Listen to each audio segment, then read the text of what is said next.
This next video is covering the universal data elements associated with all project entries. So when first entering an entry assessment, some of the first data elements you will see have to do with personally identifying information, specifically the date of birth, which should be the full date of birth of the individual.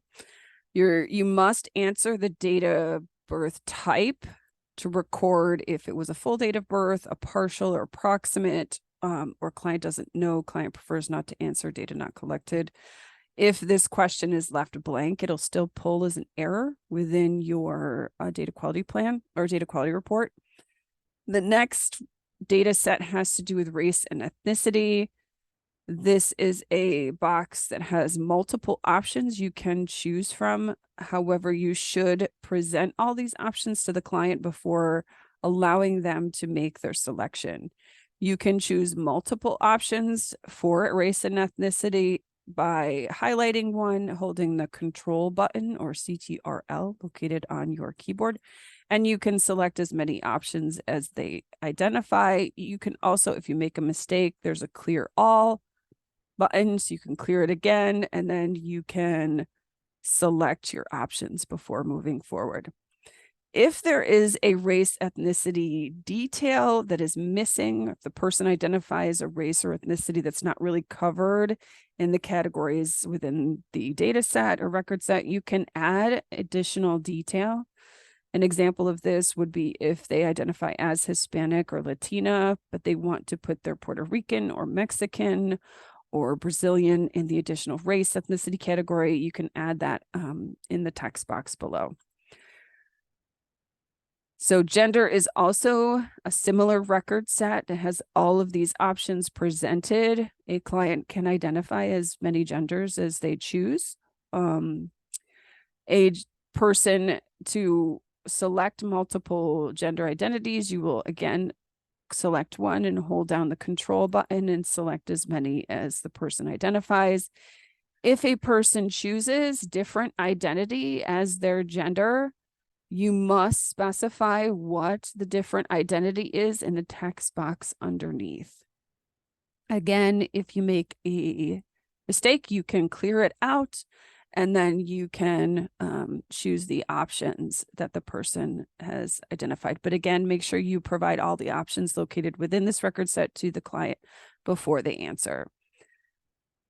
Moving further down the entry assessment, you will see relationship to head of household. This is a required data element. You cannot save an entry assessment without answering this question. So you must answer the relationship to head of household. If they are the head of household, or maybe if they're a single individual, they are always going to be the head of household. So you're going to choose self head of household. There will be two questions that you answer within your universal data elements for the head of household only. The first is enrollment COC. There are two options. This is the continuum of care identified geographic code. So this helps to identify which COC this client is a part of. New York 505 is for Onondaga, Cayuga, and Oswego counties. New York 510 is for Ithaca, Tompkins. So that will be your choice based upon those geographic identities. Housing move-in date is an option. It's a data set that is when a client is moved into permanent housing. You're going to add the date that they moved into permanent housing. If you're a permanent supportive housing project, that's usually the date that the same as the entry date.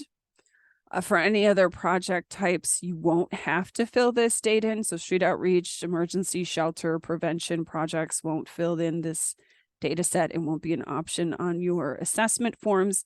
Rapid rehousing projects will also have this, but generally this is a data set that you will fill in your interim review that identifies when you have a person moved into their permanent housing placement.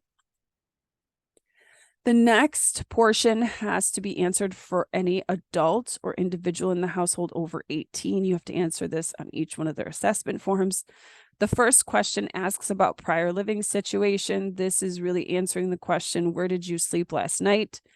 There's several different options for this question that has to do with either permanent housing options, temporary, institutional or homeless situations.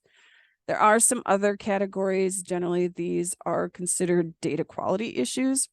So you want to be able to select any of the above situations. Some project types will have what's called conditional logic with these record sets. So if you answer a homeless situation as a prior living situation, you will have data elements populate that you have to answer that will help determine a person's length of time in homelessness, when their last recent episode of homelessness started, how many times they were homeless, and how many months. For an institutional stay, they'll want to say how long were they in an institutional stay.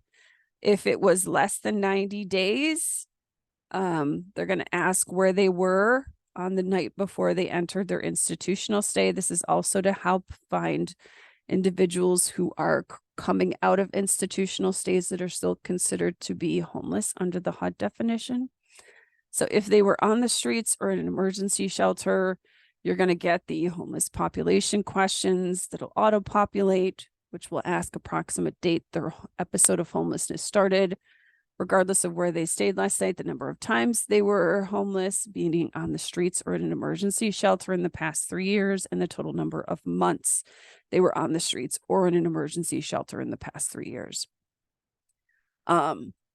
If you answer a temporary living situation, that's not considered to be a HUD homeless or institutional stay, they're going to say, did you stay, answer the length of stay in previous place. If it was less than 6 months or less than 7 days, it'll be prompted to answer the question on the night before you were in a transitional housing situation. Were you on the streets or in an emergency shelter? If you say yes, you'll answer the homeless questions.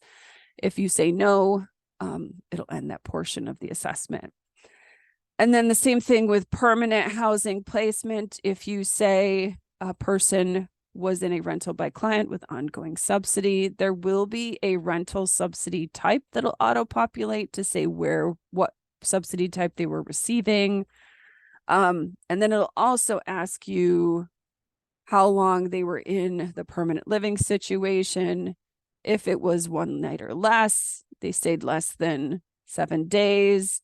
And then they'll ask you if they were homeless, meaning in the emergency shelter, living on the streets prior to that. If you say they were in a homeless situation, you say yes, it'll auto-populate the homeless questions again for you. If you say no, then it'll be the end of that data set for our homeless history questions.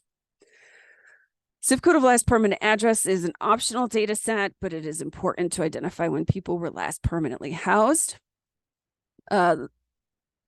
Survivor, if a person is a survivor of domestic violence, that's a yes or no question. This has to be answered for anybody over the age of 18. If you say yes, you have to answer the next 2 questions. If they're a survivor, did they last experience domestic violence? And then are they currently fleeing? Yes or no. The last data set for universal data elements asks if there is translation assistance needed. So if a person does not have, their primary language is not English, if there is translation assistance needed, what is their preferred language? There's a list that you can choose from. But there is also an option for different preferred language. If you choose that option, you do have to use this next record set in this text box to answer the question of what the preferred language is for this individual. And that concludes the universal data elements